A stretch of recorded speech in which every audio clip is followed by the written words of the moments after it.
there, Mr. Johnson. It's Monday, March 5th. I figured I'd switch sides so that it's more visually balanced in this room. Ever since, 2003 when I went to Canada, I've always been slightly sad when I looked at US currency. It's not that I don't like money, it's not that I don't like buying things, it's not that I don't like looking in my wallet and waving hello to Jacksons. It's just I'm ashamed of our dull, boring greenbacks. I looked up the statistics that I made up in my head and it turns out that 100% of every other country has multicolored bills, except the United States. I feel like with the traditions of the United States, we should have the flashiest, gaudiest bills ever in existence, and not these boring green monstrosities that misrepresent our country. The tradition of green bills started way back in the Civil War when they had just introduced a government-issued bill. Since photographic technology was, as of yet, incapable of reproducing color, the government decided that it would use a color in the bills to make it more difficult to copy. After much discussion, green was decided as the color as a symbol of stability. And ever since then,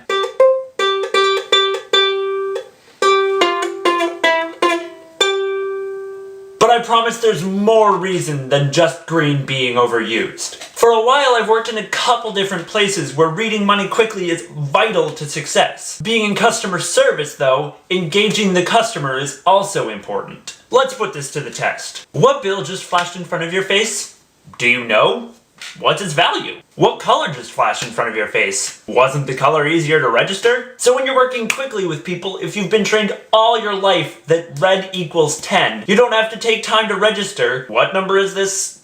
10? Instead it's red. 10. I'm slightly exaggerating the time, but if it takes longer than a millisecond to register, which it does, the process is far too long. Not even just my own selfish reasons. There are people in this country who have to ask the person at tender what bill they're handing them, simply because though the print is quite large, it's not large enough for them to be able to read. Mom knows someone who can only see blocks of color and is almost incapable of reading even large print things. Our own grandmother had to just trust the cashier that she was giving the right amount of change because she simply couldn't read the bills. Again, we'll do a side-by-side comparison. This versus this.